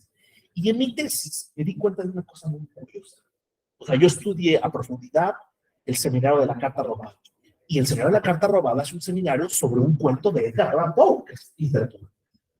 Y cada vez que Lacan introducía, me empecé a dar cuenta que cada vez que Lacan introducía una parte literaria o artística, cine, teatro, pintura, siempre introducía un elemento matemático. Y yo decía, pero, ¿qué pasa? ¿Por qué Lacan cada vez que introduce un elemento poético, por poesía vamos a entender cualquiera de las 7 de las bellas artes, o podemos incluir cómic o videojuego si quieres, ¿por qué cada vez que introduce un elemento poético, introduce un elemento matemático? Y entonces, al final, hice todo un trabajo matemático de la carta robada, pero me di cuenta muy pronto que si yo iba solamente por la vertiente matemática, algo no iba bien. Lo digo contra ciertas personas que consideran que todo debe ser matematizado. Entonces, hice una primera formulación. El final de mi tesis de maestría es el principio de mi tesis de doctorado. Y llegué a la siguiente formulación por un libro muy interesante que se llama Introducción a la Epistemología Freudiana de Paul Logan Azul, que muchos de ustedes deben de conocer, y si no lo conocen, tienen que salir ahorita trabajando de PDF o a comprarlo. Y en epistemología, en Introducción a la Epistemología Freudiana, Paul Logan Azul, quizá uno de los problemas más importantes de nuestra época, él señala lo siguiente: Freud pensaba como físico, pero en su clínica actuaba como químico. O sea, que cuando pensaba sus casos, los pensaba como físico, es decir, la metafísica freudiana es una tópica, un espacio, ¿sí? Luego está la económica y la dinámica, y son vectores que tienen magnitudes. Entonces lo está pensando en términos físicos. Pero Cuando está en el consultorio, tiene que trabajar con elementos químicos que hacen explosiones por medio de permutaciones y combinaciones sintácticas. O sea, que es más lingüístico. Y de hecho, la parte más económica en Freud es para pensar los casos, pero en la clínica piensas lingüísticamente. Entonces, yo dije, Lacan piensa como matemático, pero actúa como poeta. No me equivoqué, porque hay mucho de poesía en la teorización, en la clínica, que es trabajar los casos. Yo separo, yo en este punto sigo a uno de mis maestros, que es Fabian Schechtman. Fabian Schechtman y toda su cátedra plantean que existe una división, una triple división articulada entre práctica, lo que ocurre en el consultorio, clínica, la reflexión teórica de la práctica, y la teoría. O sea que la clínica sería la articulación entre esos dos, ¿vale? Entonces, ya termino. Entonces, yo lo que me planteé en un principio es que el psicoanalista lacaniano piensa como matemático y actúa como poeta. No es que diga bellas poesías, sino que escucha poéticamente y hace un montón de cosas. Pero después me empecé a dar cuenta que crear conceptos matemáticos o crear teoría tiene un gran elemento poético. Y voy a pensar 2 ejemplos clínicos, solamente 2 ejemplos clínicos. Mañana voy a hablar un poco más de eso. Cuando uno escucha en asociación libre y con la atención flotante, uno formaliza. O sea, un paciente, al principio de una sesión o a través de varias sesiones, empieza a dar vueltas y vueltas a una cadena significante hasta que empieza a formalizar. Formaliza. Primer ejemplo matemático. O sea, el paciente formaliza. Puede formular cosas que no había pensado por el recorrido de las cadenas significantes. Y 2, puede despejar una variable. O sea, después de todo lo que hablé, ¡pam!, se despeja una variable. O es el analista que por medio de una intervención despeja una variable. Es una forma matemática. O sea, también ocurren matemáticas. Y Alain Badiou también le dijo una formulación maravillosa, para que la pueden encontrar por ahí en sus libros, pero él me dijo una cosa muy interesante. Y ya ese es el corazón de mi tesis, de mi investigación. Entonces, mañana les puedo dar más detalles, por lo que pregunten también. Badiou señalaba una cosa súper importante, porque para mí era una cuestión del sentido y del sinsentido. Es decir, ¿cómo funciona el matema, o cómo funcionan las matemáticas y cómo funciona la poesía? La poesía funciona contra el sentido, y las matemáticas también funcionan contra el sentido. Entonces, ¿cuál es la diferencia entre los dos? Que las matemáticas vacían el sentido, y es todo un problema, porque, lo digo de una vez, cuando Lacan plantea la alienación en el gran otro, es la búsqueda del sentido.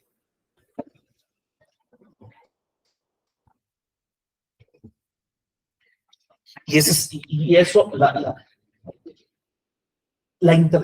ciertas lecturas psicoanalíticas implicarían que el analista lo que hace es ayudar a descifrar el sentido del inconsciente del analizante.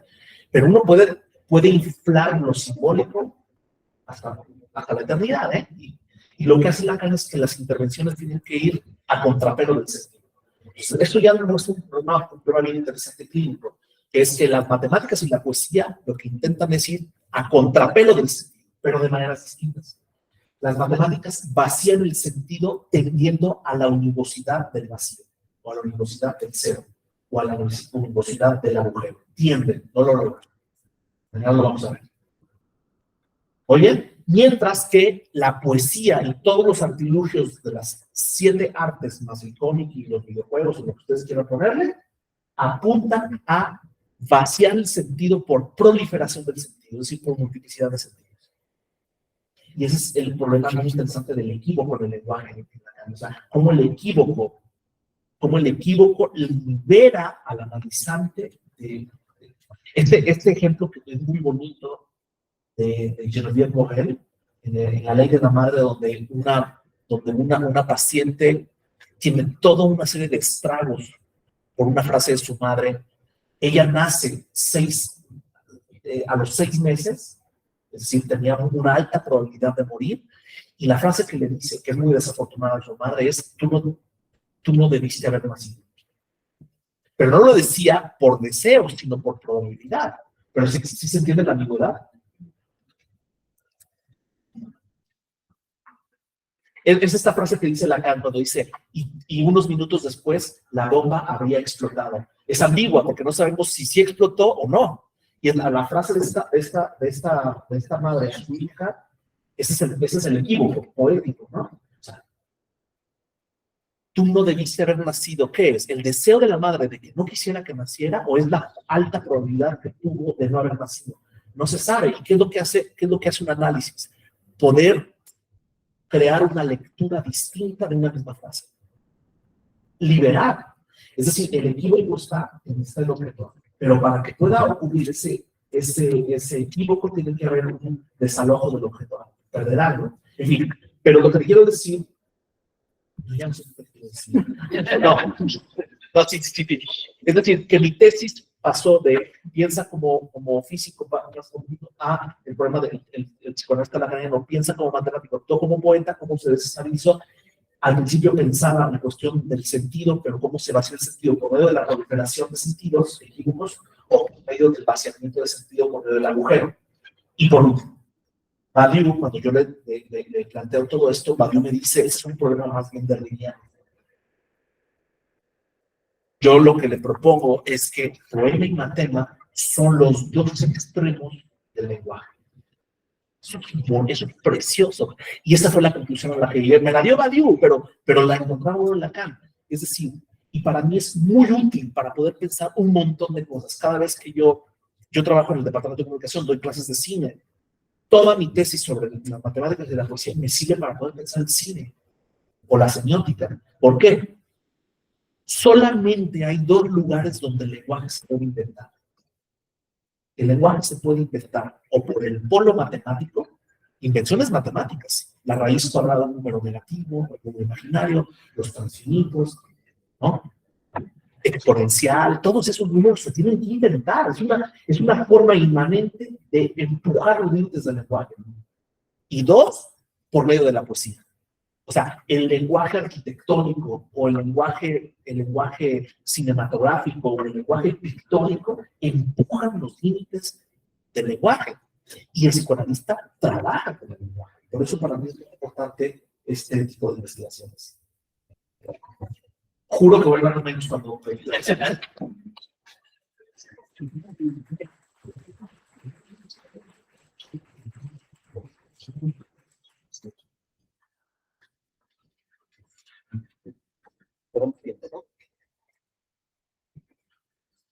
Por favor.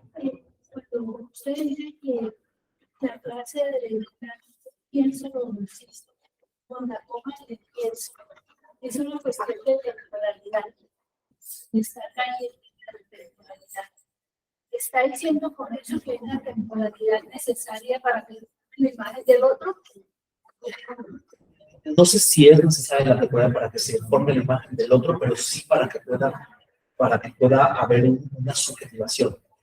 Es muy interesante esta pregunta, porque si dice cogito ergo sum, pienso, entonces soy. Fíjese cómo aquí está planteado al revés. El ser está del lado izquierdo y el pienso del lado derecho. Entonces hay una lectura en retrospectiva, que esa es la temporalidad del inconsciente. Pero voy a poner un solo ejemplo. Dos ejemplos. Mi mamá, supongo que sus mamás también les decía lo mismo. Es la última vez que te digo esto. No era la última, era la tercera vez que me lo decía, pero si me lo decía, es la primera vez que lo digo, es porque estaba articulado con otra cosa. Parece una tontería, pero cuando alguien nos dice es la primera y última vez, es porque lo han dicho otras veces. O sea, que hay una temporalidad que se articula, ¿vale? En bucle o en un rulo, ¿sí? O sea, la temporalidad del psicoanálisis no es lineal, es en medio de un rulo. Por eso, un psicoanalista no puede decir en principio al analizante si está garantizada su cura. Se verá. O ayer hablaba de la temporalidad de poder liberar a alguien de lo patente de la realidad por medio de condicionales que abren el deseo. La temporalidad del psicoanálisis lo que va a hacer es abrir la del deseo. Por supuesto, también la mente, están articuladas, algunos tienen que ser. Pero bueno, doy el segundo ejemplo. No es tan clínico, pero el otro es, bueno, sí es un poco clínico. A todo mundo les ha pasado lo siguiente, es ese tipo de cosas que toca la subjetividad y lo inconsciente. A todo el mundo nos ha pasado. Una amiga, cuando iba a abrir su coche, se dio cuenta un poquito antes que había gente sospechosa ahí. Pero no hizo nada, abrió el coche y claro, la asaltaron. Y solamente en retrospectiva dijo, claro, lo había visto. Pero es hasta que la roban, hasta que la asaltan, que puede dar cuenta de las relaciones. Pero piénselo, nunca nos damos cuenta de las infidelidades amorosas, sino en retrospectiva. Pero qué estúpido, pero si ya lo habían visto. Y bueno, todo el tiempo tenemos este tipo de cuestiones, no solamente en nuestras vidas, sino en los consultorios. Entonces, ¿cómo se trabaja con eso? Eso es algo que es muy curioso, porque esta es la rigurosidad con la que trabajamos en psicología. Nosotros tenemos que aceptar que la temporalidad no es lineal, por lo tanto, no podemos trabajar de manera lineal asegurándole esto o eso al paciente, ¿no? Como podrían hacer ciertas cuestiones del coaching o ciertas cuestiones cognitivo-conductuales. Para ponerlo claramente, en donde sí se podría hacer un pronóstico, ¿no? Un diagnóstico y luego un pronóstico de lo que va a pasar. No es posible. No es posible. Y no es por irresponsabilidad, sino, que es lo que yo decía el día de ayer, el propio sistema es indeterminado, el propio sistema inconsciente es indeterminado, nadie puede asegurarlo, pero también es indeterminado en muchos procesos biológicos, en muchos procesos químicos, en muchos procesos. No es irresponsabilidad, es parte de la propia naturaleza del inconsciente. Funciona por temporalidad porque es lingüístico. Espero haber respondido la pregunta. Por favor. Pues a mí me interesa particularmente el existencialismo. He tratado de leer terapia existencial. Y hoy, como que, entonces mi pregunta es, con todo lo que nos has comentado y con toda esa explicación de hegeliana, podríamos decir que el psicoanálisis lacaniano es existencial. Te hubiera gustado mucho porque justamente hablaba de cómo parte del estructuralismo retomó y resolvió de otra manera este problema. Pero voy a tratar de ser para mí. Yo digo algunas veces que la escuela eslovena, de Supanch, Mladen Dolar, Slavoj Žižek, son estructuralistas existenciales o un existencialismo estructural. Pero lo voy a responder lacanianamente. Lo que hace el psicoanálisis lacaniano es encontrar en las cadenas significantes, en las frases que nos preexisten a nuestra existencia, el lenguaje. El inconsciente está pensado. El inconsciente está estructurado como un lenguaje. El inconsciente es el discurso del otro. El inconsciente es el lenguaje que nos preexiste antes de que nacemos biológicamente, y por lo tanto el inconsciente es lo más exterior a nosotros. Digo una cosa, ya te voy a responder tu pregunta. Cuando Lacan plantea que el inconsciente es éxtimo, no solamente es una forma topológica de articular interior con exterior, como de Klein o la banda de Meyer. Generalmente se olvida que la palabra éxtimo es un neologismo que tiene coherencia en la casa. ¿Qué es lo más interior que el interior? ¿Cuál es el superlativo de interior? Íntimo. No existe el superlativo de exterior. Lacan lo inventó, éxtimo. El inconsciente es éxtimo porque es lo más exterior de nosotros. Por eso Lacan, cuando plantea los 4 discursos, plantea que todas las relaciones de poder y discursiva están afuera. Las estructuras sí salen a la calle. Entonces, ¿qué significa eso? Entonces dice, bueno, ¿para qué está hablando este güey con estas cosas? No. Lo que quiero plantear es que el inconsciente está estructurado como un lenguaje y nosotros caemos y somos atrapados por esa red de lenguaje. ¿Ok? Pero el lenguaje tiene fallas. Y en la falla, que es completamente, es decir, el lenguaje está determinado. Pongo por algunos ejemplos. Si yo pongo la palabra los, no tengo libertad absoluta para poner lo que sigue afuera. Lo que sigue a continuación tiene que ser masculino y plural. Puedo poner muchas cosas. O sea, hay un cierto grado de libertad, pero no puedo poner cualquier cosa. Está determinado. Los autos. Y entonces, después, voy a poner otro ejemplo. Si yo escribo un hombre, uno tiene como efecto un hombre. Pero si yo digo un hombre bien parecido, tiene otro efecto. Un hombre bien parecido a un simio. Y tiene en retrospectiva otro efecto. Esa es la temporalidad. ¿Va? Pero en toda la articulación de las cadenas significantes existen ambigüedades y agujeros. ¿Va? O sea, existe lo que se llama altrusianamente sobredeterminación. El lenguaje sobredetermina, pero no determina totalmente. ¿Ok? Pero no es algo debesiano o algo Foucaultiano en donde existiría cierta libertad de las combinaciones, sino que además las combinaciones y las permutaciones, el ego tiene agujeros. Y ese agujero, ahora sí entra todo, ese agujero es el punto existencial. ¿Cómo se llama el existencialismo? ¿Cómo se llama la falla en el lenguaje, por eso digo estructuralismo existencial? Las fallas del lenguaje nos empujan a la angustia y a confrontarnos con el deseo. El deseo es el deseo del otro. La formulación lacaniana es: el deseo es el agujero en el gran otro. Voy a ponerlo de otra manera. Siempre pongo este ejemplo porque es cine. González Iñárritu, el gran director del cine mexicano, que ha ganado 2 Óscares o varios Óscares. Si yo soy hijo de González Iñárritu, no me voy a ayudar así. No hay lugar para mí. A menos que desde muy pronto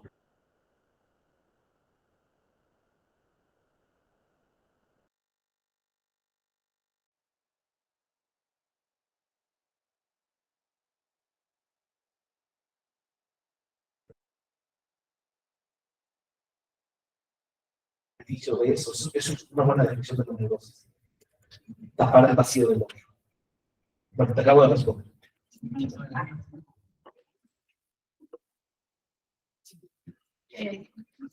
Marcel, en busca del tiempo perdido, en el momento en que nos habla del rey de las Magdalenas, hace como una traída del tiempo lineal, pero cuando uno lo lee, siente que falta algo. A ver, siga. Y no, se queda ahí contándonos. Entonces, en lo que uno lee en ese libro, tratando también como de ayudarle a la autora a encontrar ese tiempo, faltan palabras. Bien, este es un ejemplo muy lindo y que está contrapelo de lo que he dicho el día de hoy, que es la parte poder. ¿Por qué a un psicoanalista le interesaría leer a Marcel Proust? ¿Ok? O a Ian McEwan, ¿no? O a Banana Yashimoto, ¿no? Kenzaburo etc. Por una razón muy interesante. Este efecto que usted tuvo al leer, o que uno tiene al leer a Marcel Proust, puede dar indicios de algo que no es fácilmente articulable por la ciencia. Este es el poema. El arte puede, y eso es, por eso voy a dar mi formulación de Freud. Cuando yo digo que Freud es un antifilósofo, es por una razón muy precisa. Freud, cada vez que quiere encontrar algo que la ciencia no puede formular, entra por la vía poética, por medio de Shakespeare o por medio de Goethe.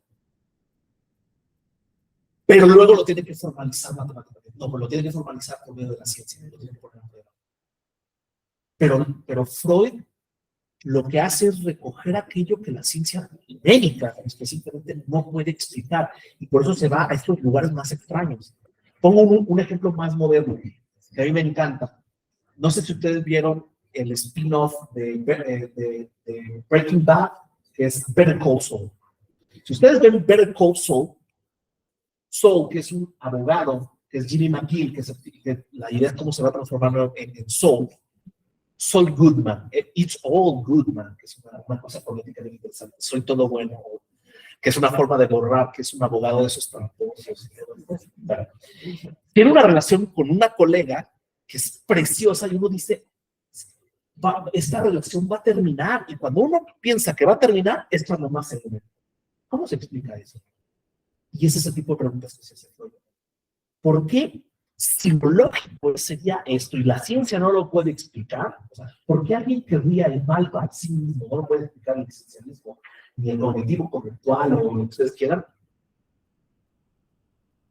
Entonces tenemos que buscar una forma alternativa. Lo que quiero decir, para ponerlo en términos simples, es que muchas veces son las obras de arte las que nos muestran un punto que es resistente a la formulación lógica o científica, y que ahí el psicoanálisis podría buscar otra forma para poder explicar eso y encontrar una cosa súper interesante. Pero siempre la tendría que formular, ese es el sistema freudiano, siempre la tiene que formar o de manera positivista o de manera alternativa.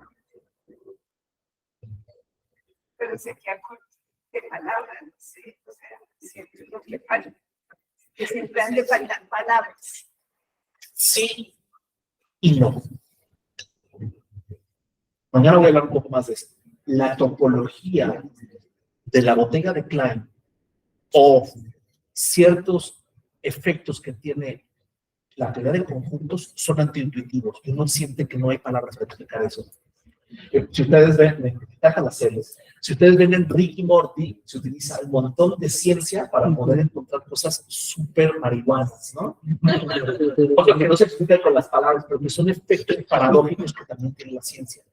No porque las palabras falten o se produzcan efectos paradójicos, no significa que sean irracionales.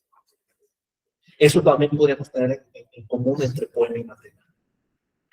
Es muy bonito estéticamente hacer Proust o Percoso o ciertas pinturas, pero no por eso, ese es el problema que yo tengo con algunas lecturas heideggerianas de lacanianos, que siempre acuden a la trampa de lo inefable o de lo místico, y creo que eso es un error, creo. Lo podemos discutir.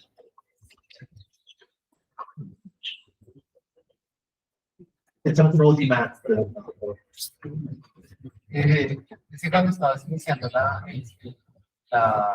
ponencia, el tema de que Lacan intentaba hallar el tema del consciente estructurado como lenguaje, como Heidegger, y después traicionando a Heidegger, te hace pensar en el inconsciente freudiano, también en que uno podría en esa medida pensar si el inconsciente freudiano es ontologizado, o sea, ¿por qué Lacan se remite a Heidegger? Digamos, si ya hay esos problemas. Bien, es una buena pregunta. No hay inconsciente en Heidegger. Heidegger no piensa en el inconsciente. Pero lo que sí es que es una buena pregunta de ¿por qué Lacan se remitiría a Heidegger y no a Wittgenstein o no bueno, sí, después acude a Wittgenstein cuando plantea en una conferencia de prensa en Milán sobre los 4 discursos, hay una formulación de discurso a partir de Wittgenstein, responde a Wittgenstein diciendo de lo que no se puede hablar se puede escribir, no voy por ahí. Se remite a Heidegger porque encuentra que es de los pocos filósofos que pueden pensar algo. Lo digo así, ¿qué es lo que puede pensar nuevo? El problema de la ontologización del ser. ¿Por qué? Porque lo empezó a leer en los años 50, él traduce algo y encuentra este problema. Es decir, no podía responderte más allá de eso. Es decir, encontró que ese problema era muy pertinente para el ser. Eso nos pasa muchas veces. Es decir, eso, mi investigación es completamente variable. O sea, si ustedes me dicen, tu investigación es lacaniana, no, es variable. El problema entre Mateo y poema es un problema que yo encontré en Badiou. ¿Por qué lo encontré en Badiou? Porque me gustaba, porque era mi amigo, porque era primo de mi... no sé, no, es porque encontré que esa cuestión entre poema y tema estaba súper bien planteada y con eso quise interrogar la obra. Lo mismo pasó con Lacan con Heidegger. Eso sería como pero tenemos otra parte de tu pregunta. ¿Cuál era? Me queda la duda porque es como plantear el problema del psicoanálisis, digamos, post-freudiano, a medida que esa era la otra pregunta, claro. ¿Por qué investigar en Heidegger y no en Freud? ¿No? O sea, ¿por qué Lacan investiga en Heidegger algo que podría estar en Freud? ¿Por qué no estaba en Freud? Porque no estaba en Freud. Es decir, esto es bien importante, sobre todo para que lo pensemos hoy. No todo está en Lacan. O sea, yo tuve que recurrir a Badiou para poder ver ciertas cosas en Lacan. No todo está en Freud. Entonces, lo que ven, es decir, Freud no alcanza a plantearse el problema de la automatización del ser, para nada. Y por supuesto, nunca pensaría Freud en términos matematizantes, porque piensa en términos de la física y de la química. Tiene tiene un programa científico mucho más parecido al empirismo y al positivismo. Lacan no, Lacan es súper formalizante. Freud tuvo como profesor de licenciatura al fundador de la química, pero de la mineralogía, que es Scherbach. ¿Cómo no iba a pensar como físico y como químico? Pero Lacan tuvo como profesores epistemólogos. Entonces, las preguntas que se hacen Freud son distintas. Los recursos que le da Freud a Lacan no son los recursos que Lacan encuentra en la antropología de Claude Lévi-Strauss. Que es bien curioso, porque Lévi-Strauss lee a Freud y lee a Freud de manera matematizada. O sea, que en realidad el concepto es estructurado como un lenguaje, lo entiende de Lévi-Strauss y a Freud, pero no está en Freud, necesita la topología estructural. Muy bien, es decir, las referencias y los recursos que utiliza Lacan para leer a Freud no están en el protocolo. Están o en la filosofía de Heidegger, o en las matemáticas de Bourbaki, o en la topología estructural de Claude Lévi-Strauss, o en la lingüística performativa de John Searle, and so on, and so on. Carlos, ya que señalas que existe una química y también que existe un trabajo sobre la carta robada, quería preguntarte por un concepto que aparece ahí que es el caput mortuum, creo que se dice así. Caput mortuum. Sí. Porque lo que entiendo es que tiene que ver con el resto, ¿no? Con justamente lo que no va dentro de la lógica. Es un poco lo que has contado hoy. No sé si podrías decir algo relativo un poco a eso. Sí, sí, es muy bonito. Te lo digo rápidamente. Así como hablé de la lagartija y que se le corta la cola, o cómo se pierde la placenta, que son metáforas biológicas. Utilizo un montón de metáforas biológicas bacán. O sea, que no... Estoy intentado escribir un texto pequeño que se llama Lacan biológico, provocadoramente, porque si es antibiológico, utiliza muchas metáforas biológicas. La mitocondria, puedo nombrar un montón de cosas. Bueno, es muy interesante porque el caput mortuum lo voy a explicar primero matemáticamente y después poéticamente. ¿Cuál es la poesía? El caput mortuum es en la alquimia. El problema de la alquimia, y si vieron otra serie que se llama Full Metal Alchemy, ¿la vieron? Chulada. El problema es que en las transacciones siempre queda un resto. Es el problema del alma y siempre pierde o el brazo, o el alma, o el hermano, o la mamá. Siempre queda un problema. En la alquimia el problema es cómo poder hacer una transustanciación sin que haya pérdida. Claro, siempre va a haber pérdida. Y ese es el caput mortuum. ¿Vale? O sea, Lacan utiliza ciertas cosas que son precientíficas para poder articular una idea. Entonces, el caput mortuum siempre es el resto que ocurre cuando hay una transmutación química, alquímica. ¿Va? Va. ¿Y por qué utiliza esa metáfora? Porque le gustó. Porque es tan bonita como la del... es muy ilustrativa como la placenta, o es muy ilustrativa como la colita de la lagartija. Pero en la carta robada también dice algo así al pasar matemático a partir de la división. Y dice esto y esto y esto y esto, pero lo voy a resumir. Si uno divide 10 entre 3, no sé si este es el sistema que ustedes utilizan en Colombia, 10 entre 3 da 3, ¿ok? Pero sobra 1. Uno le pone un 0, perdón, pone un punto y puede volver a hacer la operación. 3 y sobra 1. Bien, ¿cómo se llama esto? Dividendo. ¿Cómo se llama esto? Divisor. ¿Cómo se llama esto? Cociente. ¿Y este cómo se llama? Es una chulada. ¿Qué es lo que hace el caput mortuum? Que uno tenga que volver a hacer una transustanciación en la alquimia, una y otra vez. ¿Qué es lo que hace que se repita el inconsciente? Porque si yo vuelvo a ponerle un 0 como un 3, pongo un 0 como un 3 y así hasta el infinito. ¿Qué es lo que hace que el sistema simbólico y que los humanos hablemos una y otra vez y repitamos y repitamos y repitamos la operación de la carta robada, que es la permutación de los lugares entre el rey y la reina, ¿qué es lo que hace que sea eso? Es esto. Lo real como resto es lo que hace la piqué, es lo que hace que funcione el autómata. ¿Lo expliqué? ¿Bien? Ese es el caput. Es una metáfora alquímica, pero que se puede expresar aritméticamente por medio de la división. Esta división, ya artículo 1, esta división también nos la podemos encontrar en el seminario de la angustia. Cuando pone, ¿te acuerdas? S, A, ¿cómo va eso? Hasta que sobra que un resto. ¿Cuál es el resto? A. Lo que me llama la atención de esto es que, pues entiendo yo que entonces la CADE propone que no haya azar, sino que es justamente el capsus mortum lo que estaría determinando los significantes, comandando la lógica significante. No hay azar si se lee en retrospectiva, porque hay leído el significado. Pero, te voy a dar una pista, no lo voy a explicar aquí, te voy a dar una pista. Si tú tienes la red, que es un grafo, la red 1-3, ¿por qué es guión 3? Porque hay un 2 arriba y hay un 2 abajo, ¿te acuerdas? El 2 de arriba y el 2 de abajo nunca sabes si estás arriba o abajo. Es un equívoco. No hay azares por axis, pero hay equívoco. Te acabo de dar una pista. Porque si no, todo sería determinación. El psicoanalista lo que hace es cuando el sujeto piensa que está en el 2 de arriba, en realidad está en el de abajo.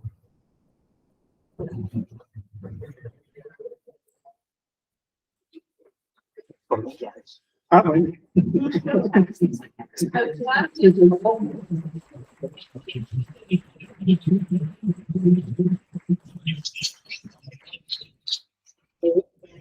Ayer quedó la grabación de YouTube en el canal de la revista Radio Teatro, entonces es probable que en el posterior y uno lo vea, seguramente pueda tomar otras. Lo de hoy también seguramente lo subiremos al canal y mañana entonces seguramente por efecto de Caput Mortum